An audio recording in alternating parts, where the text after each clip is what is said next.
Today's reading of Santa Ana, the people, the Pueblo, and the history of Tamaya will include the preface and the introduction.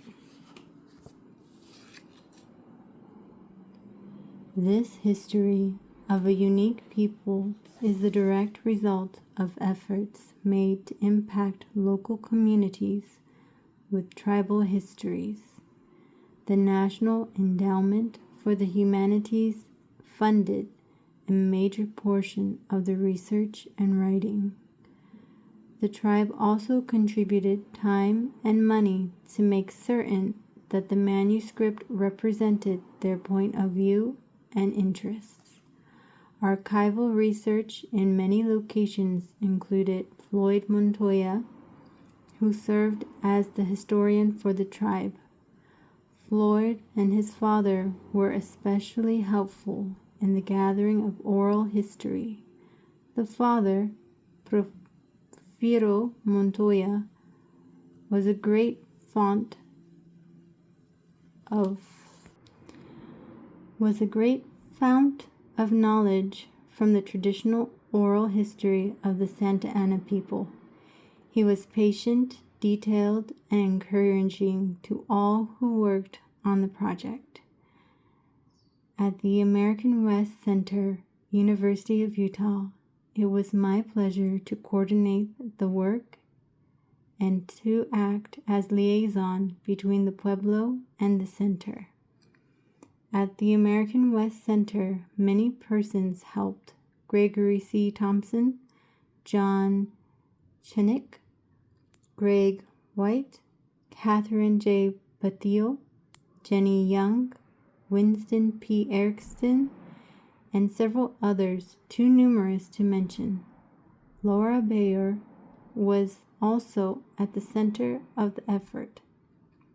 There was never a conflict between the center and the Pueblo.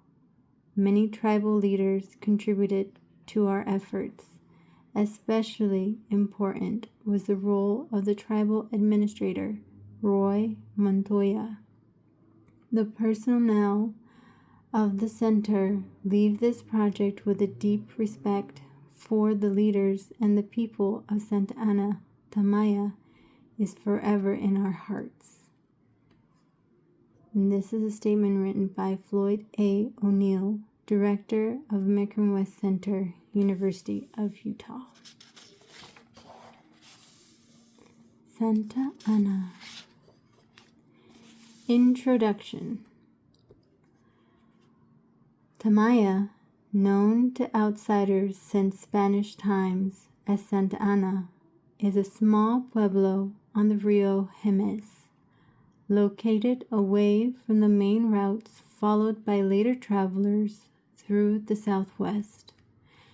Because of its size and relative isolation, Tamaya has often been overshadowed in the written history of the region by its larger and better-known neighbors. Until now, the details of Tamaya's history has been available only in footnotes, unpublished technical reports, and remote archives.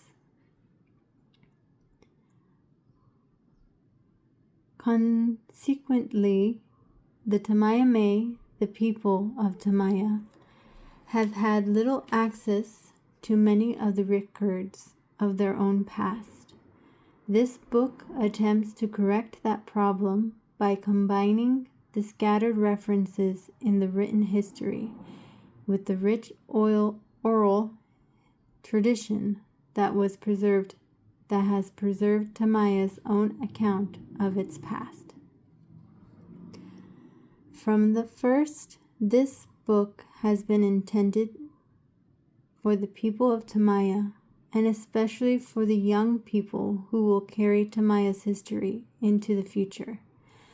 Guided by our belief that this history should be written not just for scholars, but for all who have an interest in it, we have tried to narrate events as simply as possible.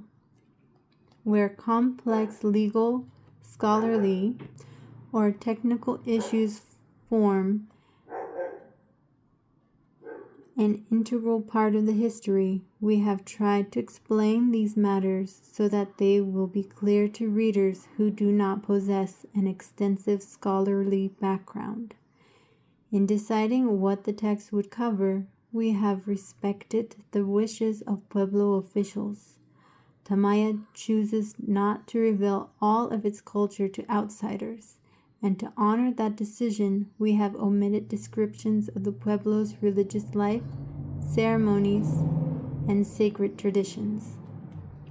At the same time, however, a simple, undocumented summary of events in the history of Tamaya would be a disservice to the Tamaya May as well as to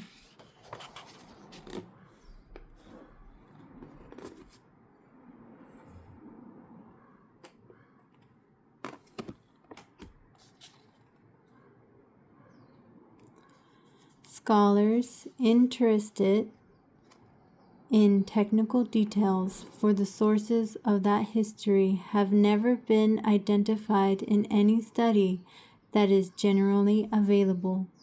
Without some scholarly apparatus, it would be virtually impossible for readers to trace the sources of all the materials included here, or to add to the knowledge of Tamaya May's history without repeating the work already accomplished during this project.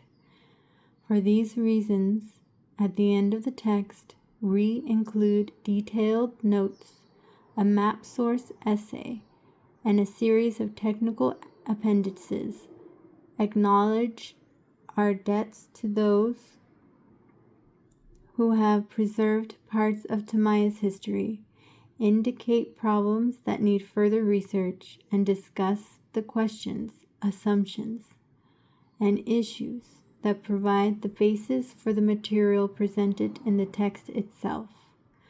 The result, we hope, will address the questions that a scholar might pose and provide a foundation for future historians of Tamaya without impeding the readers for whom the text is designed.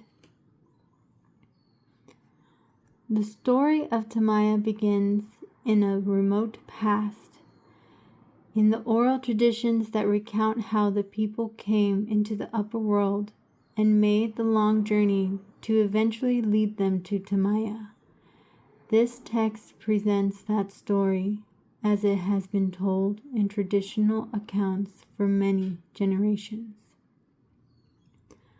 More recently, scholars have begun to search for evidence of this early history in the pottery, buildings, and remains of the ancient ones, as well as in the modern languages of their descendants. These new explorations may eventually yield a wealth of information about the ancient history of the Southwest, and many of them support parts of Tamaya's tradition to earlier scholars had discounted. Tradition that earlier scholars had discounted. For several reasons, however, these archaeological, anthropological, and linguistic theories are not integrated in the text, but discussed in the notes and in the appendix. First and most important, this book presents the history of Tamaya from the vantage point of the Tamaya May, and not from the perspectives of those who have had ample opportunities elsewhere to present their interpretations of history to the Pueblos. Second, even among those scholars that leap from discovering ruins and pot shards to explaining the movement of lives of native peoples is based on many assumptions that not all are prepared to accept. Thus, these theories of Tamaya's early history are but more tentative and more subject to reinterpretation than either the people's own traditions or the documents that provide evidence of their latter history. This research has been summarized in Appendix 1, Tracing the History of the Tamaya May before Tamaya.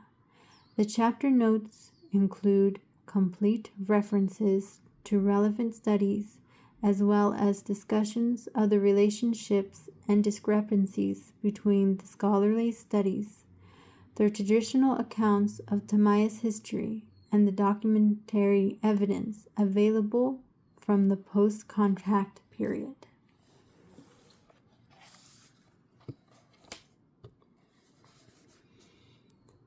Tamaya's written history begins with the accounts of Spanish explorers, the first Europeans to meet the people of a pueblo that they named Santa Ana.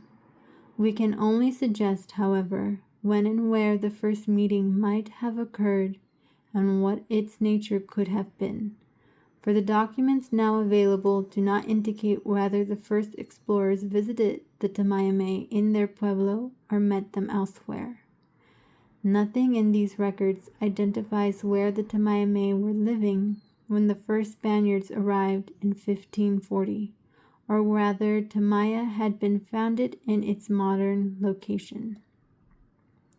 Not until the arrival of Spanish colonists led by Don Juan de Oñate in 1598 did the people of Tamaya enter the written record by name. From that time, the pueblo's history may be traced in greater detail through the records of non-Indian travelers, settlers, traders, explorers, and officials who came to the region, as well as through land records and legal documents. Much of the recorded history is partial, seen through the eyes of outsiders, and frequently preserved by chance more than by intent. Unfortunately, it usually reflects the interests, purposes, and values of those who recorded it, rather than those of the people whose history it documents. Too often, it poses more questions than it answers. Much of Tamaya's past now lies hidden in what the records omit, what scholars have not found, and what no earlier observer thought worthy of note. Much of that history may remain buried, but more will surely emerge, for this volume represents only the beginning of the task of tracing the history of Tamaya. We will continue on next time with the first chapter, the Tamayame before Tamaya. Thank you for joining me.